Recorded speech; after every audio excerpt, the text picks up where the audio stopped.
নমস্কার, নিউজ নাওয়ের পর্দায় আপনাদের সকলকে স্বাগত। আমি সুমি রয়েছে আপনাদের সাথে। চলে যাব বিস্তারিত খবরে। পহেলগাঁও হামলার পর প্রথমবারের মতো কেন্দ্রীয় ক্যাবিনেট বৈঠক অনুষ্ঠিত হবে বুধবার। এদিকে এই বিষয়ে মঙ্গলবার প্রতিরক্ষা মন্ত্রীর সঙ্গে বৈঠক করেন প্রধানমন্ত্রী নরেন্দ্র মোদী। অপরদিকে পহেলগাঁও হামলা নিয়ে সংসদে বিশেষ অধিবেশন চেয়ে প্রধানমন্ত্রীকে চিঠি দিলেন রাজ্যসভায় বিরোধী দলনেতা মল্লিকার্জুন খার্গে এবং লোকসভায় বিরোধী দলনেতা রাহুল গান্ধী। পহেলগাঁও সন্ত্রাসী হামলার প্রেক্ষিতে মঙ্গলবার প্রতিরক্ষামন্ত্রী রাজনাথ সিং, জাতীয় নিরাপত্তা উপদেষ্টা অজিত ডোভাল, সিডিএস এবং সমস্ত সশস্ত্র বাহিনীর প্রধানদের সাথে বৈঠক করেন প্রধানমন্ত্রী নরেন্দ্র মোদী। বৈঠকে পহেলগাঁও সন্ত্রাসী হামলার বিষয়ে সর্বশেষ পরিস্থিতির পর্যালোচনা করেন প্রধানমন্ত্রী নরেন্দ্র মোদী। সন্ত্রাসবাদের বিরুদ্ধে চূড়ান্ত আঘাত হানা আমাদের জাতীয় সংকল্প। সন্ত্রাসের বিরুদ্ধে লড়াই এখন শীর্ষ জাতীয় অগ্রাধিকার বলে বৈঠকে উল্লেখ করেন প্রধানমন্ত্রী নরেন্দ্র মোদী। ভারতীয় সশস্ত্র বাহিনীর পেশাদার দক্ষতার প্রতি পূর্ণ আস্থা প্রকাশ করার পাশাপাশি এই ক্ষেত্রে সরকারের পূর্ণ সমর্থন পুনর্ব্যক্ত করেছেন প্রধানমন্ত্রী নরেন্দ্র মোদী। প্রতিক্রিয়ার ধরন, লক্ষ্য এবং সময় নির্ধারণের সম্পূর্ণ অপারেশনাল স্বাধীনতা রয়েছে আমাদের সশস্ত্র বাহিনীর বলেও এদিনের বৈঠকে উল্লেখ করেন প্রধানমন্ত্রী নরেন্দ্র মোদী। এদিকে পেহেলগাঁও সন্ত্রাসী হামলার পর প্রথমবারের মতো কেন্দ্রীয় সরকারের মন্ত্রিসভার বৈঠক অনুষ্ঠিত হবে বুধবার সকাল 11টায়। এই বৈঠকে সভাপতিত্ব করবেন প্রধানমন্ত্রী নরেন্দ্র মোদী। পহেলগাম সন্ত্রাসী হামলার পর স্বরাষ্ট্র মন্ত্রণালয়ে একটি গুরুত্বপূর্ণ বৈঠক অনুষ্ঠিত হয় মঙ্গলবার। স্বরাষ্ট্রমন্ত্রী অমিত শাহের পৌরোহিত্যে আয়োজিত বৈঠকে উপস্থিত ছিলেন জাতীয় নিরাপত্তা রক্ষী এবং এনসিজি, সীমান্ত সুরক্ষা বাহিনী বা বিএসএফ, কেন্দ্রীয় রিজার্ভ পুলিশ বাহিনী বা সিআরপিএফ এবং সশস্ত্র সীমাবল বা এসএসবির ঊর্ধ্বতন কর্মকর্তারা। এদিকে পাকিস্তানের প্রতিরক্ষা মন্ত্রী খাজা আসিফের এক্স হ্যান্ডেলটি ব্লক করে দিয়েছে ভারত। পহেলগাঁও হামলার পর খাজা অফিসের একটি ভিডিও ভাইরাল হয়, যেখানে তিনি স্বীকার করেন যে দীর্ঘদিন ধরে সন্ত্রাসী সংগঠনগুলিকে অর্থায়ন করে আসছে পাকিস্তান। সোমবারই 17টি পাকিস্তানি ইউটিউব চ্যানেলও নিষিদ্ধ করেছিল ভারত। মঙ্গলবার পহেলগাঁও হামলার বিষয়ে গুরুত্বপূর্ণ তথ্য দিয়েছে গোয়েন্দা সংস্থাগুলি। গোয়েন্দা সংস্থাগুলির হাতে আসা প্রমাণ অনুযায়ী এই হামলার মূল পরিকল্পনাকারী হলেন পাকিস্তানের প্রাক্তন এসএসজি কমান্ডার হাশিম মুসা। মুসা বর্তমানে কাজ করছে লস্করি তৈয়বার হয়ে। লস্করি তাকে জম্মু ও কাশ্মীরে পাঠিয়েছিল যাতে সে নিরাপত্তা বাহিনী এবং অকাশ্মীরিদের উপর চালাতে পারে আক্রমণ। 2024 সালের অক্টোবরে গান্ডারবালের গঙ্গাঙ্গিয়ে আক্রমণ সংঘটিত করেছিল মোসা। এতে প্রাণ হারিয়েছিলেন অনেক শ্রমিক এবং একজন স্থানীয় চিকিৎসক। পহেলগাঁও হামলার ঘটনাস্থলে সম্পূর্ণ ঘটনার বারবার পুনর্নির্মাণ করছে হামলার তদন্তকারী সংস্থা এনআইএ। সন্ত্রাসীদের সাহায্যকারী স্থানীয় নাগরিকদের খুঁজছে ন্যাশনাল ইনভেস্টিগেশন এজেন্সি। উল্লেখ করা যেতে পারে 22 এপ্রিল পহেলগাঁওয়ের বৈশরান উপত্যকায় সন্ত্রাসবাদী হামলায় নিহত হন মোট 27 জন পর্যটক। অপরদিকে পহেলগাঁও হামলার বিরুদ্ধে শাসক বিরোধী সবাই একজোট এই বার্তা দিতে দ্রুত সংসদের বিশেষ অধিবেশন ডাকার আর্জি জানিয়ে প্রধানমন্ত্রী নরেন্দ্র মোদীকে চিঠি লিখলেন রাজ্যসভায় বিরোধী দলনেতা মল্লিকার্জুন খার্গে এবং লোকসভায় বিরোধী দলনেতা রাহুল গান্ধী। এই কঠিন সময়ে ভারত দেখিয়ে দেবে যে সন্ত্রাসবাদের বিরুদ্ধে আমরা সবাই একজোট থাকব। বিরোধীরা বিশ্বাস করে সংসদের 2 কক্ষে বিশেষ অধিবেশন ডাকা হবে, যাতে জনপ্রতিনিধিরা তাদের একতা বোধ এবং সংকল্পের বিষয়টি তুলে ধরতে পারেন বলে চিঠিতে উল্লেখ করেন রাজ্যসভায় বিরোধী দলনেতা মল্লিকার্জুন খার্গে এবং লোকসভায় বিরোধী দলনেতা Rahul Gandhi. Bureau report, news নাও। 27 এপ্রিল থেকে 30 এপ্রিল পর্যন্ত গোটা দেশে সংবিধান বাঁচাও অভিযান জারি রেখেছে কংগ্রেস। তারই অঙ্গ হিসেবে মঙ্গলবার আগরতলায় র্যালি সংগঠিত করল ত্রিপুরা প্রদেশ কংগ্রেস। বিজেপি নেতৃত্বাধীন সরকারের সময় বিপন্ন সংবিধান একে কাঁটাছেঁড়া করে চেষ্টা করা হচ্ছে বিলুপ্তির। এর বিরুদ্ধে রুখে দাঁড়ানোর আহ্বান নিয়েই এই র্যালি বলে এদিন জানিয়েছেন ত্রিপুরা প্রদেশ কংগ্রেস সভাপতি আশিস কুমার সাহা। আগরতলা প্রেস ক্লাব থেকে শুরু হয়ে আয়কর ভবন কার্যালয়ের সামনে গিয়ে শেষ হয় এই র্যালি। মূলত দেশের সংবিধান আজকে বিপন্ন। দেশের সংবিধানকে কাটাছেঁড়া করে বিলুপ্ত করার যে ষড়যন্ত্রে শাসক বিজেপি এবং তার সরকার সারা দেশের গণতান্ত্রিক বাতাবরণ, সাম্প্রদায়িক সম্প্রীতি, দেশের ধর্ম, বর্ণ, জাতের যে সংমিশ্রণ, এটাকে টিবিএসসি মাধ্যমিক এবং দ্বাদশ মানের পরীক্ষার ফলাফল ঘোষণা করা হবে বুধবার। এদিন বেলা 12টায় ফলাফল ঘোষণা করবে ত্রিপুরা মধ্যশিক্ষা পর্ষদ। ত্রিপুরা মাধ্যমিক শিক্ষা পর্ষদ পরিচালিত 2025 সালের দশম ও দ্বাদশ শ্রেণীর ফলাফল ঘোষণা হবে বুধবার দুপুর 12টায় একটি সংবাদ সম্মেলনে দশম এবং দ্বাদশ মানের পরীক্ষার ফলাফল ঘোষণা করবে টিবিএসসি। একই সাথে 2025 সালের মাদ্রাসা ফাজিল এবং মাদ্রাসা আলিম পরীক্ষার ফলাফলও ঘোষণা করবে ত্রিপুরা মধ্যশিক্ষা পর্ষদ। ত্রিপুরা বোর্ড পরীক্ষায় অংশগ্রহণকারী শিক্ষার্থীরা তাদের টিবিএসসি মাধ্যমিক এবং উচ্চ মাধ্যমিক পরীক্ষার ফলাফল টিবিএসসির অফিসিয়াল ওয়েবসাইট tbsc.tripura.gov.in এর মাধ্যমে জানতে পারবে বলেও জানিয়েছে ত্রিপুরা মধ্যশিক্ষা পর্ষদ। ত্রিপুরা বোর্ডের দশম ও দ্বাদশ শ্রেণীর পরীক্ষা 2025 সালের পাশ করার জন্য শিক্ষার্থীদের প্রতিটি বিষয়ে পেতে হবে কমপক্ষে 30 নম্বর, সর্বমোট পেতে হবে ন্যূনতম 150 নম্বর। যে সকল শিক্ষার্থী এক বা দুটি বিষয়ে অকৃতকার্য হবে কিন্তু মোট 150 নম্বর অর্জন করে তাদের টিবিএসসি দশম পরিপূরক পরীক্ষায় করতে হবে অংশগ্রহণ। এক্ষেত্রে যারা দুটির বেশি বিষয়ে অকৃতকার্য হবে পরের বছর আবার পরীক্ষায় অংশগ্রহণ করতে হবে তাদের। গত বছর টিবিএসসি দ্বাদশ শ্রেণীর মোট পাশের হার ছিল 79.27%, যেখানে পরীক্ষায় অংশ নিয়েছিল 25,350 জন। অন্যদিকে ত্রিপুরা বোর্ডের দশম শ্রেণীর ফলাফলের 33,739 জন শিক্ষার্থী পরীক্ষায় অংশ নিয়েছিল এবং পাশের হার ছিল 87.54%। উল্লেখ করা যেতে পারে ত্রিপুরা মধ্যশিক্ষা পর্ষদের 2025 সালে দ্বাদশ শ্রেণীর পরীক্ষা শুরু হয়েছিল 24শে ফেব্রুয়ারি। মাধ্যমিক পরীক্ষা শুরু হয়েছিল 25শে ফেব্রুয়ারি থেকে।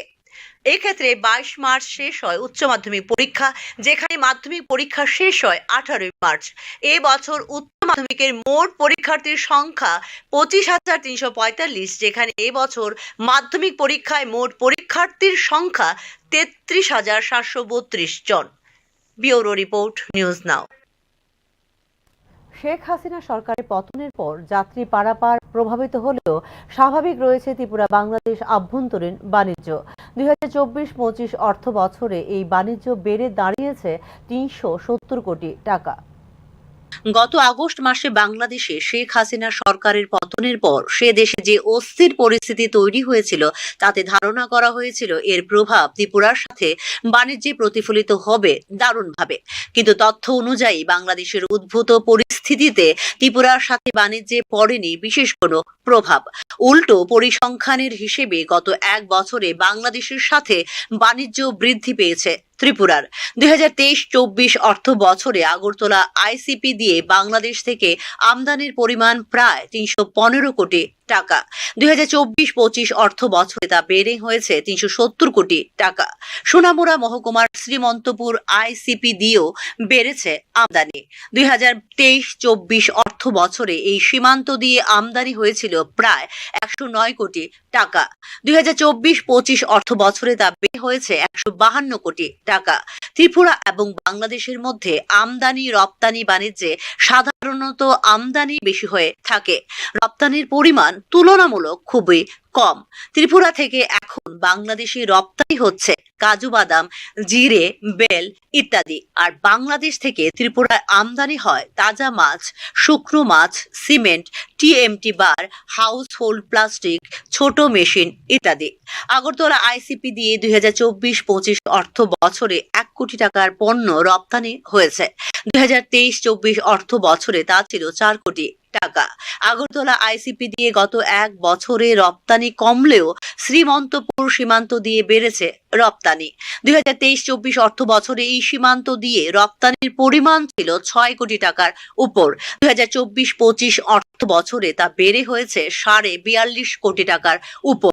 তবে বাংলাদেশের উদ্ভূত পরিস্থিতিতে আগরতলা আইসিপি এবং শ্রীমন্তপুর আইসিপি উভয় রুটেই যাত্রী পারাপার হ্রাস পেয়েছে উল্লেখযোগ্যভাবে। আগরতলা আইসিপি দিয়ে গত এক বছর আগেও যেখানে দৈনিক 1 থেকে ১,৫০০ লোক যাতায়াত করতেন, বর্তমানে তা হ্রাস পেয়ে দাঁড়িয়েছে মাত্র ১৫০ থেকে ২০০ জন। বর্তমান সময়ে ট্যুরিস্ট ভিসা ইস্যু করছে না ভারত, শুধুমাত্র চিকিৎসা পরিষেবা অর্থাৎ ট্রিটমেন্টের ভিসা দেওয়া হচ্ছে নাগরিকদের। সরকারের দেওয়া তথ্য অনুযায়ী ২০২৩-২৪ অর্থ বছরে আগরতলা আইসিপি দিয়ে যাত্রী পারাপারের সংখ্যা ছিল ৩,৩৬,৬৭৮ জন। ২০২৪-২৫ অর্থ বছরে তা কমই হয়েছে ১,৯৩,৮২১ জন। শ্রীমন্তপুর সীমান্ত দিয়ে ২০২৩-২৪ অর্থ বছরে এই সংখ্যা ছিল ৯৩,৩৮৪ জন। ২০২৪-২৫ অর্থ বছরে তা হ্রাস পেয়ে দাঁড়িয়েছে ৬৩,৯৭০ জন। এদিকে ভবিষ্যতের কথা মাথায় রেখে ডিজিটাল করা হচ্ছে আগরতলা আইসিপি কে। যেসব যাত্রীরা বাংলাদেশে যাবেন বা বাংলাদেশ থেকে রাজ্যে আসবেন, তাদের স্বাচ্ছন্দ্যের কথা চিন্তা করেই করা হচ্ছে এই ডিজিটাল সিস্টেম।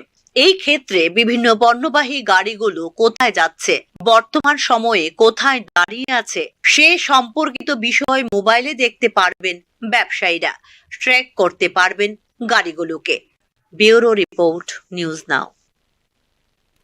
আগামী ৪ মে অনুষ্ঠিত হবে নিট স্নাতক ২০২৫ পরীক্ষা। এক্ষেত্রে ত্রিপুরার থাকবে মোট ১১টি পরীক্ষা কেন্দ্র। আগামী ৪ মে রবিবার ভারত এবং বিদেশের প্রায় ৫,৫০০ পরীক্ষা কেন্দ্রে নিট স্নাতক ২০২৫ পরীক্ষা পরিচালনা করবে জাতীয় পরীক্ষা সংস্থা বা এনটিএ। গত বছর ৫৭১টি শহরে ৪,৭৫০টি কেন্দ্রে অনুষ্ঠিত হয়েছিল এই পরীক্ষা। এই বছর ভারতের ৫৫২টি শহর এবং ১৪টি আন্তর্জাতিক স্থানে অনুষ্ঠিত হবে পরীক্ষা। শিক্ষা মন্ত্রণালয়ের তত্ত্বাবধানে ১৮০টি কেন্দ্রীয় প্রতিষ্ঠানকে দায়িত্ব দেওয়া হয়েছে কেন্দ্রগুলির প্রস্তুতি যাচাই করার। ত্রিপুরায়ও মোট ১১টি সেন্টার থাকবে নিট পরীক্ষার জন্য। আগরতলায় থাকবে 10টি সেন্টার, ধলাই জেলায় থাকবে একটি পরীক্ষা সেন্টার। देखिए, आने वाले रविवार के दिन 4 मई को नेशनल एलिजिबिलिटी टेस्ट नीट का एग्ज़ाम हो रहा है और हमने सारी तैयारियां हमारी तरफ से पूरी हो जा चुकी हैं और इस बार सभी गवर्नमेंट सेंटर्स पे ही एग्ज़ाम हो रहा है और जो भी पेपर्स डिस्ट्रीब्यूशन से रिलेटेड और जो भी सिक्योरिटी से रिलेटेड इंतज़ामात हैं, उन्हीं को देखने के लिए आज कंबाइंड टीम एडमिनिस्ट्रेशन, पुलिस और जो नोडल ऑफिसर हैं, इनके साथ हम सभी सेंटर्स पे घूम रहे हैं और हमने देखा है कि सभी इंतज़ाम पुख्ता हैं और नीट का एग्ज़ाम इस बार सुविधाओं और फुल सिक्योरिटी के बीच में कराने के लिए हम प्रशासन की तरफ से पूरी कोशिश कर रहे हैं। প্রার্থীদের প্রাথমিকভাবে তাদের প্রথম পছন্দের ভিত্তিতে কেন্দ্র বরাদ্দ করা হয়েছে, যার ফলে বেশ কয়েকটি শহরে সম্প্রসারণ হয়েছে পরীক্ষা কেন্দ্র। এনটিএ কর্মকর্তাদের মতে প্রায় ৯০% কেন্দ্র সরকার পরিচালিত প্রতিষ্ঠানে অবস্থিত, যার মধ্যে রয়েছে কেন্দ্রীয় বিদ্যালয়, জওহর নবোদয় বিদ্যালয় এবং রাজ্য সরকারি স্কুল। পরীক্ষা কেন্দ্রগুলির নিরাপত্তা দেখতে দায়িত্ব দেওয়া হয়েছে পুলিশ প্রশাসনকে। जैसे कि आप देख सकते हैं, मैं और डीएम साहब आए हैं जॉइंट विजिट के लिए। हम लोग पूरा सेंटर्स को देख रहे हैं, कोई भी लूप होल नहीं होना चाहिए और पूरा डिटेल में हम लोग सिक्योरिटी अरेंजमेंट कर रहे हैं, तो कोई भी प्रॉब्लम नहीं होना चाहिए और कुछ भी सिक्योरिटी लैप्स नहीं होना पाए, ऐसे ही हम लोग पूरा अरेंजमेंट करेंगे और आशा है ये एग्ज़ाम बहुत अच्छा तरीके से जाएगा। फुल सिक्योरिटी के हम लोग पूरा कोशिश करेंगे फुल सिक्योरिटी देने के लिए। ইতিমধ্যে ৮ই মে থেকে শুরু হতে যাওয়া সিইউইটি ইউজি ২০২৫ সালের তারিখপত্র এখনো মুলতবি রয়েছে। ২০২৪ সালের নিট ইউজি পরীক্ষার ফলাফল নিয়ে কাগজপত্র ফাঁসের ব্যাপক অভিযোগের পর সরবরাহ ও নিরাপত্তা তদারকির জন্য রাজ্য স্তরের এবং জেলা স্তরের কমিটি গঠন করেছে এনটিএ। এবার পরীক্ষা কেন্দ্র চূড়ান্ত করার আগে জেলা ম্যাজিস্ট্রেট, পুলিশ সুপার এবং ঊর্ধ্বতন স্থানীয় কর্মকর্তাদের সাথে করা হয়েছিল পরামর্শ। জেলা সমন্বয়কারীদের সাথে নির্বিঘ্নে পরীক্ষা পরিচালনা নিশ্চিত করার জন্য যৌথভাবে ব্যবস্থা তদারকি করবে এই কমিটি। এক্ষেত্রে নিট ইউজি ২০২৫ সম্পর্কিত সন্দেহজনক কার্যকলাপ রিপোর্ট করার একটি পোর্টালও চালু করেছে এনটিএ। ব্যুরো রিপোর্ট, নিউজ নাও। মদ্য বিক্রি থেকে রাজস্ব আয় বেড়েছে রাজ্য সরকারের। 2023-24 সালের তুলনায় সর্বশেষ 2024-25 অর্থ বছরে এই খাতে রাজস্ব আদায়ের নিট প্রবৃদ্ধি ছিল 0.09%। মদ্য বিক্রি থেকে গত কয়েক বছর ধরে 12% স্থির হারে বৃদ্ধি পাচ্ছে রাজ্য সরকারের রাজস্ব আয়। তবে গত অর্থ বছরে তাতে বৃদ্ধি পেয়েছে আরও প্রায় 4%।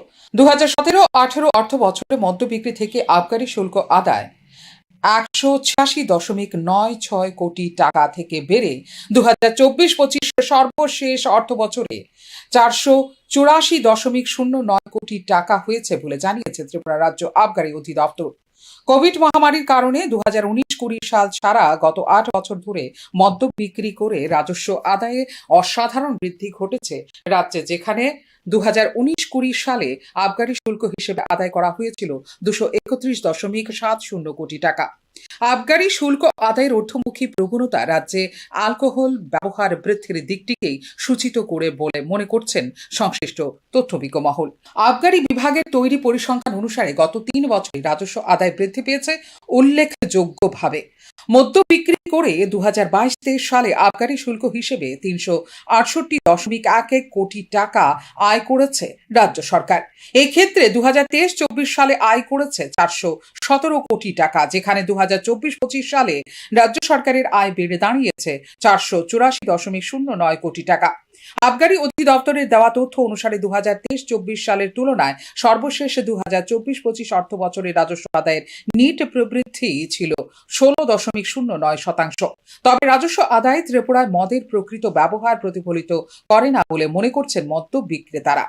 লাইসেন্স ফি অত্যধিকভাবে বৃদ্ধি পাবার কারণেই এই রাজস্ব আয় বৃদ্ধি বলে দাবি করছেন মদ্য বিক্রেতারা। রাজ্যে বিভাগ ভেদে লাইসেন্স ফি বাবদ প্রতি বছর দিতে হয় 35 লক্ষ, 50 লক্ষ এবং 1 কোটি টাকা। তুলনামূলকভাবে আসামে এটি মাত্র 1 লক্ষ বা 2 লক্ষ টাকা বলে দাবি করছেন মদ্য ব্যবসায়ীরা।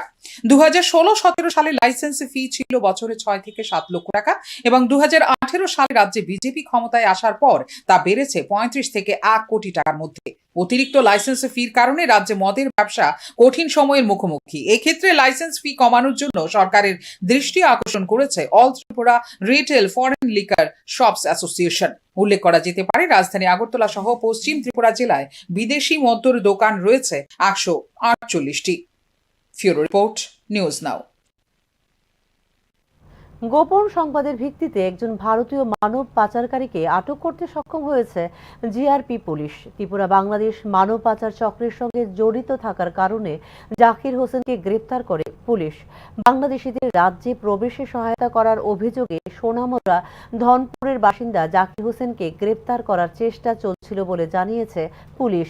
গোপন সূত্রের খবরে তাকে সেই এলাকা থেকে আটক করা হয় বিএসএফ এর সহায়তায়। বাংলাদেশিদের রাজ্যে প্রবেশে সহায়তা করা এবং আগরতলা রেল স্টেশনের মাধ্যমে তাদেরকে অন্যান্য রাজ্যে পৌঁছে দেওয়ার ক্ষেত্রে ওভারগ্রাউন্ড এজেন্ট হিসেবে কাজ করত জাকির হোসেন বলে জানিয়েছে পুলিশ।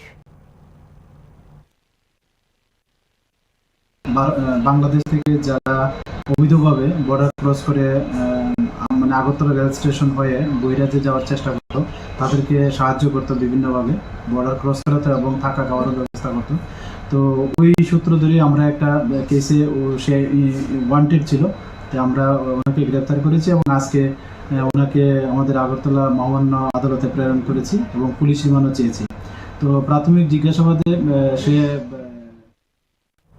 নিজের অটো থেকে চুরি যাওয়া প্রায় 17,000 টাকা ফিরে পেতে এয়ারপোর্ট থানায় মামলা করতে গিয়ে পুলিশি দমন পীড়নের অভিযোগ করল ব্যাটারি চালিত অটো চালক। তার অটো থেকে 17,000 টাকা চুরি করে নিয়ে যাওয়ার বিষয়টি নিয়ে থানায় মামলা করতে গেলে পুলিশ উল্টো চোরদের পক্ষ নিয়ে তাকে মারধর করে এবং তাকে জেলে পুরে দেয় বলে অভিযোগ করেন নরসিংগড় বগাদি এলাকার বাসিন্দা সঞ্জীব শীল। মারধরের কারণে তাকে চিকিৎসকের শরণাপন্ন হতে হয়েছে বলেও জানিয়েছেন সঞ্জীব শীল।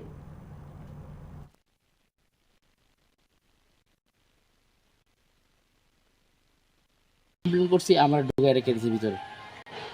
আমি যেমন আমি আসামি, এরকম আসামির মতো আমার বয়ে রাখছে, বয়ে রেখে সেটা আমার চলো তখন টেস্ট করে নেবো। আমি কি স্যার আমি তো কমপ্লেন করছি, আমার কে টেস্ট করবেন? না না হসপিটাল ইয়ে করে দিবে, ভিতরে চলে গেছি।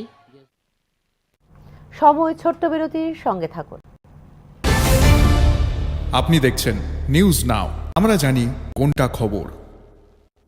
প্রথম আলো এলো শুদ্ধ সকাল, শুদ্ধ সলিলে আজ বাজালো ত্রিতাল, মন্দিরে শুদ্ধ পূজার ধ্বনি, অগ্নি শুদ্ধ হলো সিঞ্জিবি, পরিণীতা নারী তুমি অনুপমা, শুদ্ধ সোনায় সাজো হে নিরুপমা। শুদ্ধতার স্বর্ণ মন্দির, কালিকা জুয়েলার্স, আগরতলা। একটু চেষ্টাতেই দুল লেগে যায় নববধূর কানে, একটু চেষ্টাতেই মানিয়ে নেওয়া যায় বিবাহিত জীবনে। নানা অনুভূতি জড়ানো বিয়ের গয়না, শ্যাম সুন্দর কোম্পানি জুয়েলার্স। আপনি দেখছেন নিউজ নাও, আমরা জানি কোনটা খবর। বিরতির পর আবারও স্বাগত। রাজ্যের বিভিন্ন দপ্তরে রয়েছে 51,000 শূন্য পদ, অথচ এক্ষেত্রে কোনো পদক্ষেপ নিচ্ছে না রাজ্য সরকার। কর্মী স্বল্পতায় থুকছে সরকারি দপ্তরগুলো। এই বিষয়গুলোকে সামনে রেখে মঙ্গলবার বিক্ষোভ মিছিল সংঘটিত করল বামপন্থী ছাত্র যুব সংগঠন DYFI-TYF। কর্মসংস্থান, দুর্নীতির অবসান, নেশা ও নেশা কারবারিদের বিরুদ্ধে কঠোর ব্যবস্থা গ্রহণের দাবিও ছিল এই বিক্ষোভ মিছিলের অন্যতম উদ্দেশ্য বলে জানিয়েছে ছাত্র যুব সংগঠনের নেতৃত্ব।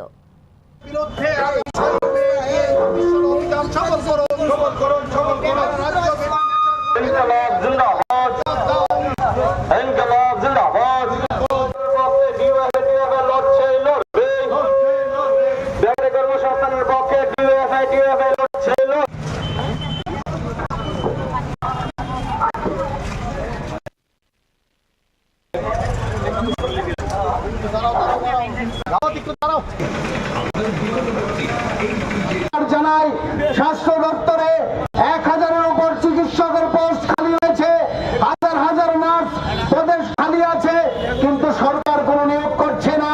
শুধু স্বাস্থ্য দপ্তর নয়, সমস্ত দপ্তরে আজকে হাজার হাজার শূন্য পদ খালি আছে।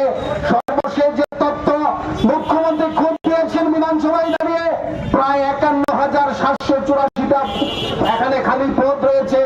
যে বিদ্যুৎ যন্ত্রণায় অতিষ্ঠ ফটিক রায়ের গোকুলনগর বাজারের পার্শ্ববর্তী গ্রাম গঙ্গানগরের বাসিন্দারা এক প্রকার বাধ্য হয়ে মঙ্গলবার ফটিক রায় গঙ্গানগরে 208 নম্বর বিকল্প জাতীয় সড়ক অবরোধ করে স্থানীয় এলাকাবাসী। গোকুলনগর গঙ্গানগরে বিদ্যুৎ না থাকায় দপ্তরের প্রতি ক্ষুব্ধ হয়ে এই পথ অবরোধ বলে জানিয়েছেন এলাকাবাসী। বিদ্যুৎ না থাকার কারণে পানীয় জল সংকটেও ভুগতে হচ্ছে বলে জানিয়েছেন এলাকাবাসীরা। জল নাই,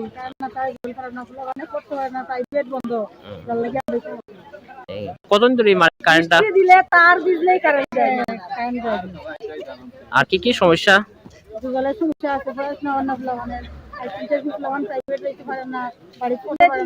কিন্তু সবসময় জলের সমস্যা সবচেয়ে বেশি। আমরা তারা কি ফোন করা হয়েছে নি? ফোন করা হয়েছে, আইতে রাজি না। কমলপুর সীমান্তে বিএসএফ এর বিমাতৃসুলভ আচরণে ক্ষোভ প্রকাশ করেছেন মহকুমার সীমান্ত এলাকার মলয়ার বাসিন্দারা। এক্ষেত্রে সীমান্তবাসীদের প্রতি বিএসএফ এর বিরুদ্ধে উঠছে হয়রানির অভিযোগ। শুধু তাই নয়, কাঁটাতারের ওপারে ভারতীয় ভূখণ্ডে গৃহপালিত প্রাণীদের চারণের অনুমতি দিচ্ছে না বিএসএফ। অভিযোগ গ্রামবাসীদের। শুধু তাই নয়, চেকিং এর সময় মহিলাদের ক্ষেত্রেও শারীরিকভাবে চেকিং করছেন পুরুষ জওয়ানরাই বলে অভিযোগ করেন সংশ্লিষ্ট মলয়ার বাসিন্দারা। সার্বিক বিষয় নিয়ে মঙ্গলবার কমলপুর মহকুমা শাসকের কাছে ডেপুটেশন প্রদান করল মলয়ার বাসিন্দারা। तो हमारी गांव का कोई गाय बकरी जो भी हो, यानी कि फेंसिंग के उस पार बांधने की कोई इजाज़त नहीं है हमारी। लेकिन बांग्लादेश वालों को हर तरह का सुविधा है, वैसे वालों ने सुविधा दे रखा है। वो लोग को गाय बकरी जो भी हो उधर आके खड़ा है, खिला रहा है, पिला रहा है। वो लोग को बांग्लादेश के आदमी ला के काम भी करा रहा है। फेंसिंग के काम जो है, घास साफ करना, ये करना, वो करना, वो लोग करा रहा है। लेकिन हमारी गाँव वालों को कोई सुविधा नहीं है। अच्छा। বাজারে সবজি কিনতে এসেছিলেন পাপাই কুণ্ডু নামে রাজারবাগ এলাকার এক যুবক। সেখানে হঠাৎ একটি চেক রাস্তায় দেখতে পান যুবক পাপাই কুণ্ডু। ইন্ডিয়ান ওভারসিজ ব্যাংকের এই চেকে লেখা ছিল 1 লক্ষ টাকা। স্বাক্ষর ছিল সুমন কান্তি দেবনাথের নামে। চেকটিকে হাতে নিয়ে অনেকক্ষণ অপেক্ষা করে কোনো দাবিদার না আসায় অবশেষে চেকটিকে নিয়ে উদয়পুর রাধা কিশোরপুর থানায় চলে আসেন পাপাই কুণ্ডু। পাপাই কুণ্ডু সততার এই নিদর্শনে আপ্লুত সংশ্লিষ্ট এলাকার মানুষ। আজকে সকাল 9টা 9:30 দিকে রাজারবাগ পঞ্চায়েত সমিতি তরকারি বাজারে একটা সুমন কান্তি দেবনাথ নামে একটা 1 লাখ টাকা চেক পাইছি। তো সকালে বাজার করতে গেছিলাম, পরে চেকটা পাইছি, পাই এসে আমি এক্ষুনি থানাতে না জমা দিয়ে দিচ্ছি। কত টাকা চেক আছে এটা? 1 লাখ টাকা চেক। এখনকার মতো সংবাদ এই পর্যন্তই। নমস্কার, শুভরাত্রি।